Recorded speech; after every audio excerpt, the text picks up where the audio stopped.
Hoje eu vou falar sobre por que eu prefiro a terapia periodontal não cirúrgica. Meu nome é Cristina Miura, eu sou idealizadora do PL Diária, que fala dessa periodontia de todos os dias que aparece nos nossos consultórios, sejamos especialistas em periodontia ou não. Eu recebo muitas perguntas sobre quando a gente faz cirurgia periodontal, se eu faço. Eu preciso dizer que eu não faço mais cirurgia periodontal como tratamento de rotina. A cirurgia periodontal de arretalho é uma exceção, mas é a exceção da exceção, porque a literatura científica já é muito clara em dizer que a terapia cirúrgica ou não cirúrgica periodontal, elas funcionam, ambas funcionam. Desde que seja feita a terapia de manutenção preventiva ou a terapia periodontal de suporte, não importa qual terapia, qual método você acabe utilizando no tratamento periodontal, mas o mais importante é a manutenção. E falando em manutenção, o princípio disso é porque a doença periodontal hoje é compreendida como uma disbiose ou um desequilíbrio das bactérias periodontais. Em todos os microbiomas do corpo, seja intestinal, seja da pele, seja bucal, a gente tem bactérias do bem que fazem parte da microbiota normal, ou seja, da flora normal. E na boca não é diferente. Às vezes, em algumas situações, nós temos um supercrescimento de bactérias e esse supercrescimento vai fazer com que iniciem doenças. E assim pode iniciar a doença periodontal, assim como o tratamento vai ter como objetivo principal o equilíbrio dessas bactérias.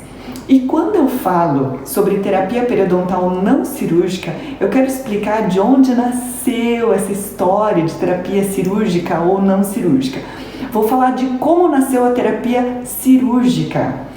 Mais ou menos na década de 50, muito nos primórdios da periodontia, nasceu a escola americana de periodontia que se baseava na afirmação de Orban e Gottlieb. Nessa escola de periodontia, ou nessa linha, nessa filosofia, se entendia que uma vez que a junção epitélio-dente fosse rompida, uma vez que o epitélio que grudava ao dente fosse rompido ou se formavam as bolsas periodontais, não mais se regenerava, não havia mais forma dele colar de novo. Então, as terapias periodontais para o tratamento se baseavam na remoção cirúrgica das bolsas periodontais, que era a terapia ressectiva para o tratamento de doença periodontal. Pegava o bisturi de Orban e cortava as bolsas periodontais e assim estava eliminada a bolsa. A terapia cirúrgica de eliminação de bolsa nasceu dali. Agora, havia um outro problema, que como a doença periodontal se inicia nos espaços interproximais, geralmente ali a gente tinha uma maior quantidade de tecido de granulação e a gente tinha uma perda óssea mais pronunciada nas interproximais.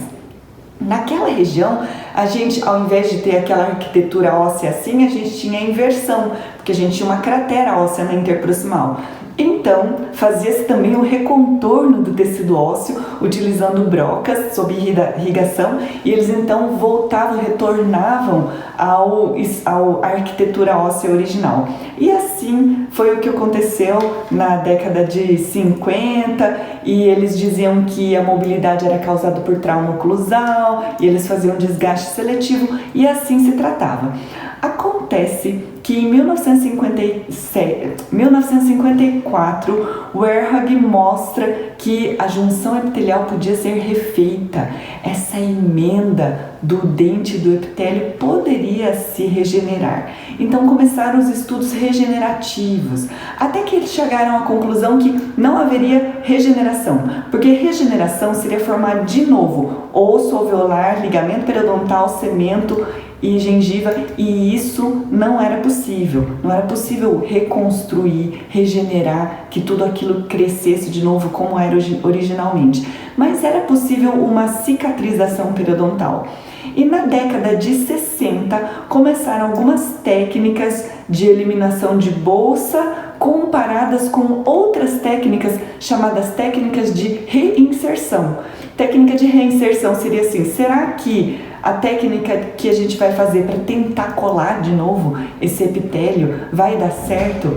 para a eliminação de bolsa, assim como as técnicas de remoção cirúrgica de bolsa. Então foi o primeiro embate da periodontia, falou assim, ou a gente remove tudo, ou a gente vê se tem uma reinserção. Eles achavam que poderia haver uma regeneração não dava, mas então uma reinserção, uma cicatrização.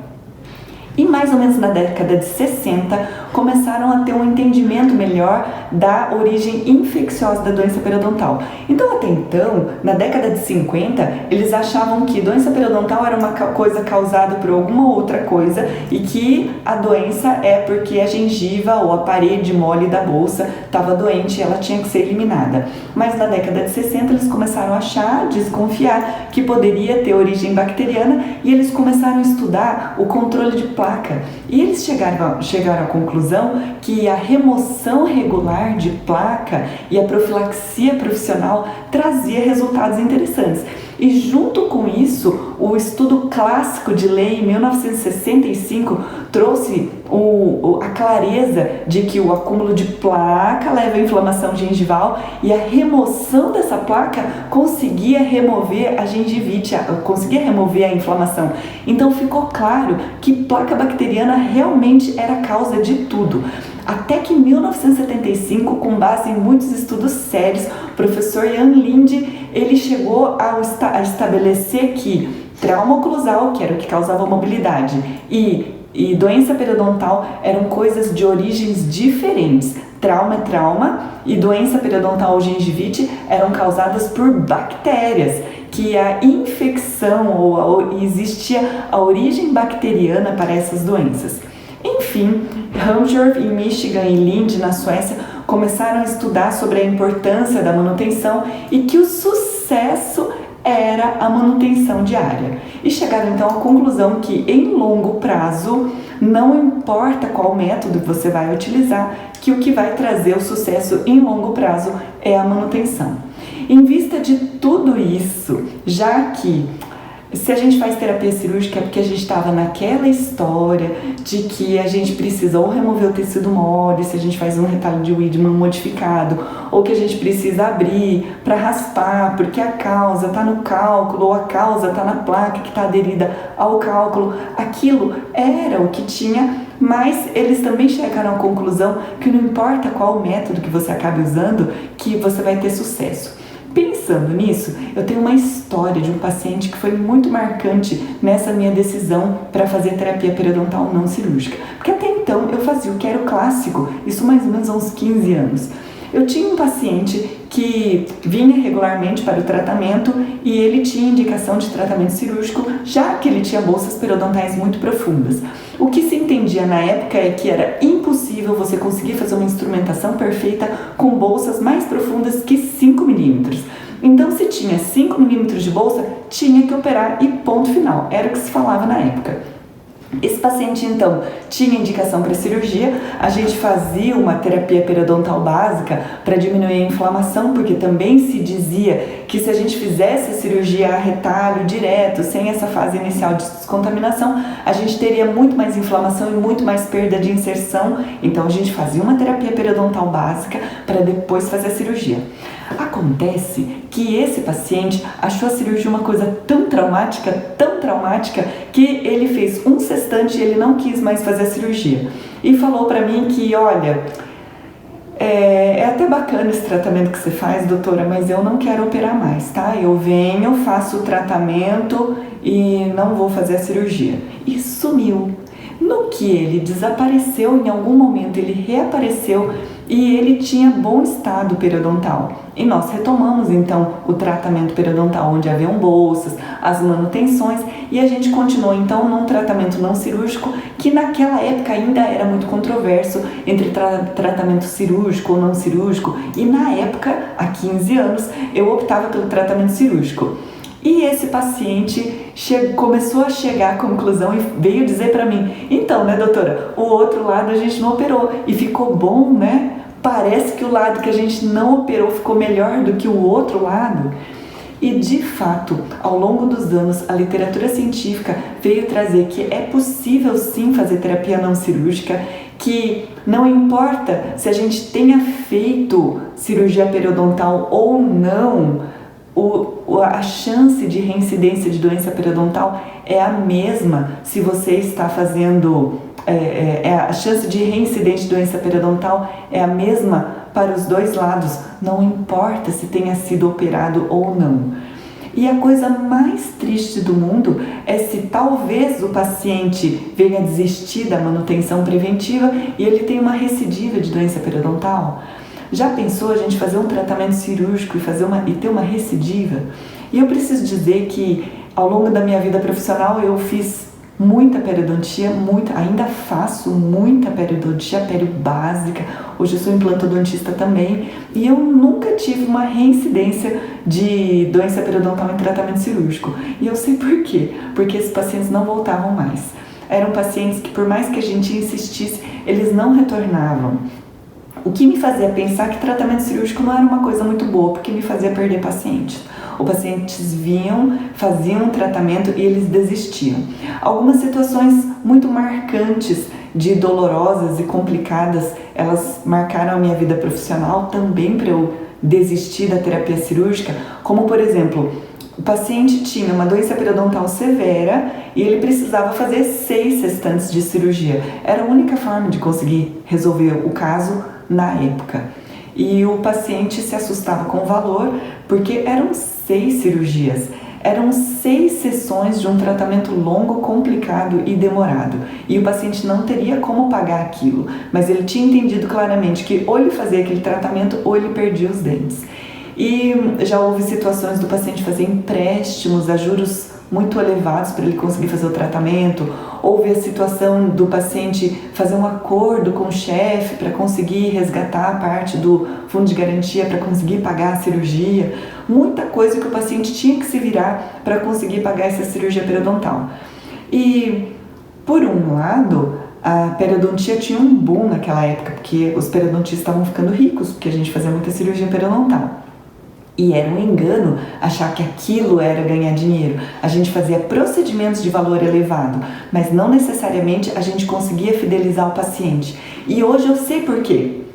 Porque quando a gente fala em cirurgia, o paciente tem a sensação ou a impressão de que cirurgia é um tratamento por si só. E uma vez que tenha feito a cirurgia, aquilo ali estaria resolvido. Não é assim na medicina? A gente não tem um chip lá dentro que fala que uma vez que tenha feito a cirurgia, está resolvido o problema? Pois é, era assim que a gente tinha subentendido para o paciente, por mais que a gente dissesse que a doença periodontal pode voltar, que a gente tem que fazer manutenção preventiva, e eles não voltavam. Isso era muito triste da época.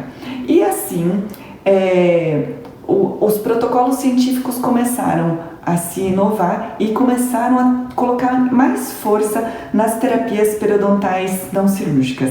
E a cirurgia periodontal a retalho também tinha mais uma coisa que até seria interessante, que eram as técnicas regenerativas.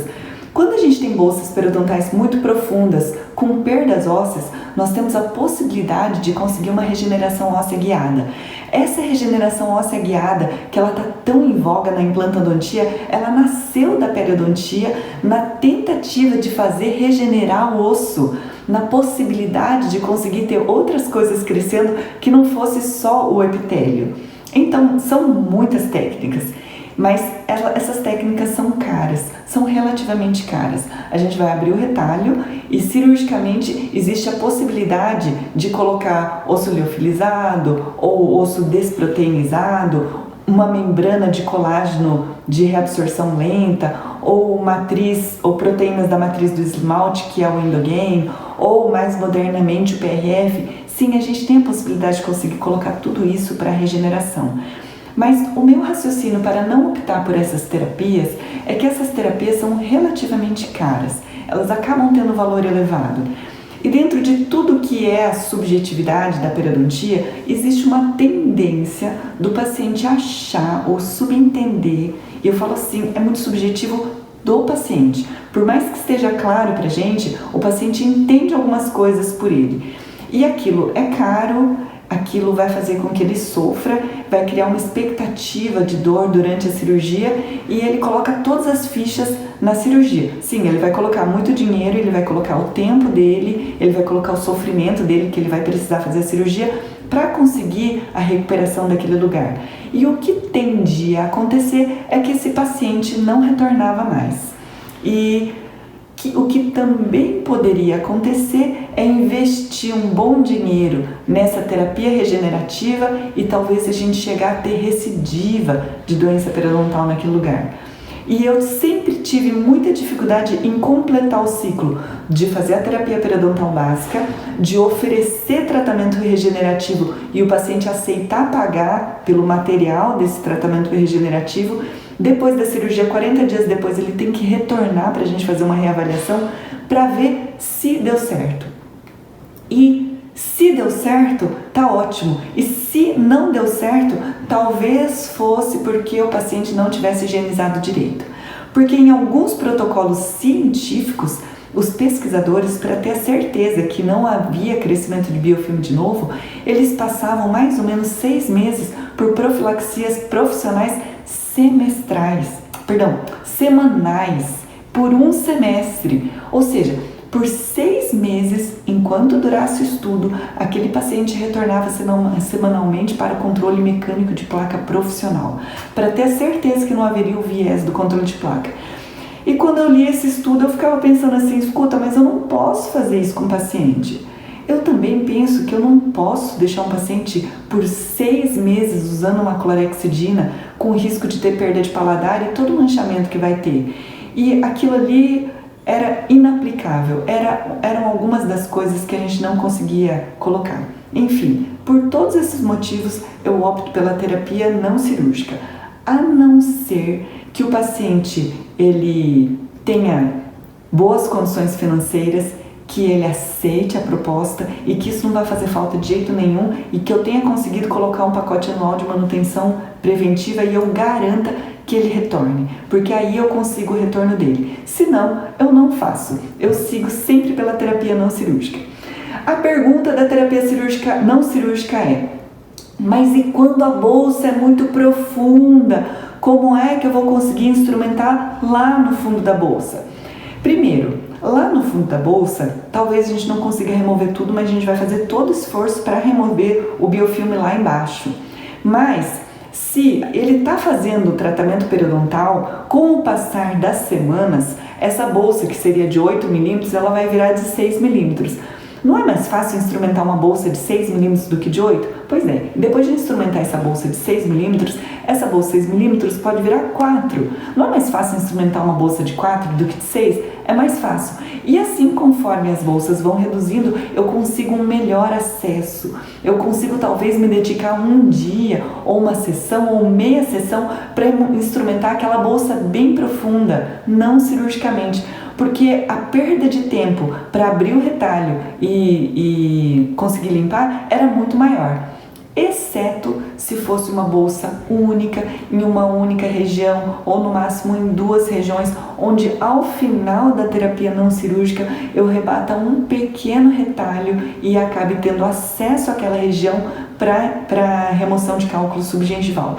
É a única situação onde eu faço cirurgia retalho, quando eu vou ganhar tempo através da abertura cirúrgica. Só para dizer que não existe radicalismo para esse tratamento, que a gente vai conseguir resolver tudo pela terapia não cirúrgica. E um outro motivo para escolher a terapia não cirúrgica foram os muitos sequelados, alguns deixados por mim mesma e alguns que chegaram de outros profissionais. A gente bate o olho na gengiva e a gente tem certeza que esse paciente passou por uma cirurgia periodontal. Sabe por quê? Porque é um paciente que ele não tem papila interproximal, ele tem uma perda de papila além do normal e ele tem black spaces gigantes. E o paciente, muito tristemente, ele sabe que ele não vai conseguir reaver aquilo de jeito nenhum, que aquilo não vai voltar, ele acaba tendo uma hipersensibilidade exacerbada por um bom tempo depois do tratamento periodontal e é uma hipersensibilidade repentina. Ou seja, ele passa de uma situação sem dor, já que doença periodontal não dói, para uma situação de cirurgia, perda de papila, black space e hipersensibilidade dentinária severa. que ela é reversível, mas ele acaba tendo muita dor por muito tempo. E na terapia periodontal cirúrgica, onde na remoção do tecido de granulação eu perco a chance de ver um creeping attachment, que é o crescimento de novo do tecido periodontal, eu perco a chance de ver o próprio corpo se regenerar uma vez tendo removido o fator causador.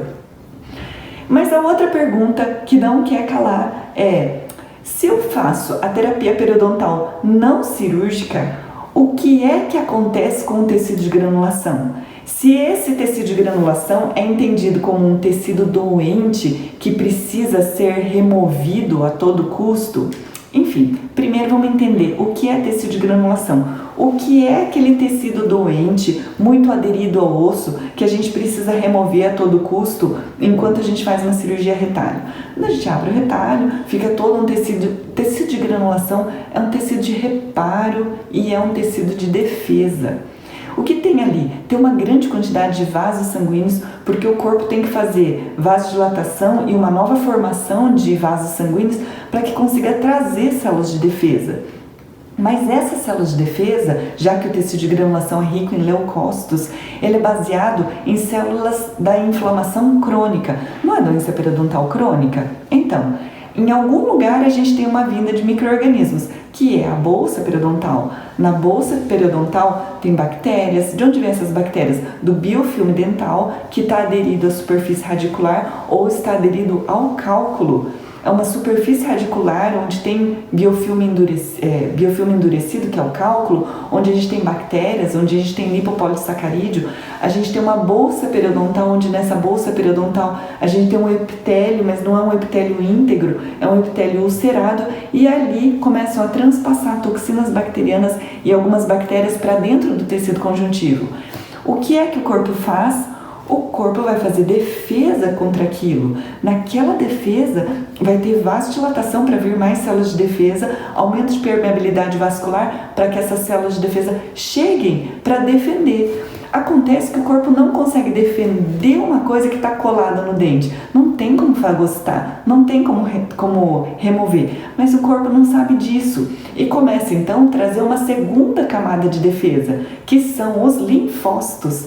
Numa segunda camada de defesa, a gente começa a ter linfócitos T, que chamamos linfócitos B, que vão produzir anticorpos, mais os macrófagos, que vão estar naquela região, identificando toda aquela região como uma inflamação crônica. Às vezes, os macrófagos viram células epitelioides e tem bastante macrófago naquela região. Tudo isso é tecido de granulação. O que acontece com o tecido de granulação se a gente não remover? Ele desaparece. Porque o tecido de granulação, como tecido inflamatório e de defesa, ele só está defendendo aquela coisa infecciosa que está na parede dura da bolsa. Ele está defendendo contra o cálculo e a placa que está na parede dura. Uma vez que a gente tenha removido e uma vez que a gente entenda que a gente removeu parte do biofilme, a gente removeu parte do cálculo como fator retentor, a gente vai ter um crescimento de uma microbiota e que inicialmente esse crescimento é de bactérias um pouco mais relacionadas com a saúde, e a gente vai conseguir com que essa nova população bacteriana esteja mais relacionada com a saúde do que com a doença, uma vez que as bactérias relacionadas à doença têm crescimento lento. Já que a gente não tem esse monte de placa madura, que demora semanas para formar, demora muito tempo para que ela consiga estar em quantidade causando aquela inflamação, se na terapia não cirúrgica eu conseguir tirar todos esses patógenos, eu não vou ter mais inflamação, porque a inflamação é uma defesa contra aquilo. Se eu tirei a causa, não precisa mais ter defesa. E o que começa a acontecer é que vagarosamente a gente começa a ter a retração, a diminuição daquela vascularização intensa, e as células de defesa elas vão acabar sendo removidas para outro lugar e a gente vai começar a ter fibrose. A outra pergunta sobre terapia não cirúrgica é: e aí, vai formar osso naquele lugar ou não? Se vai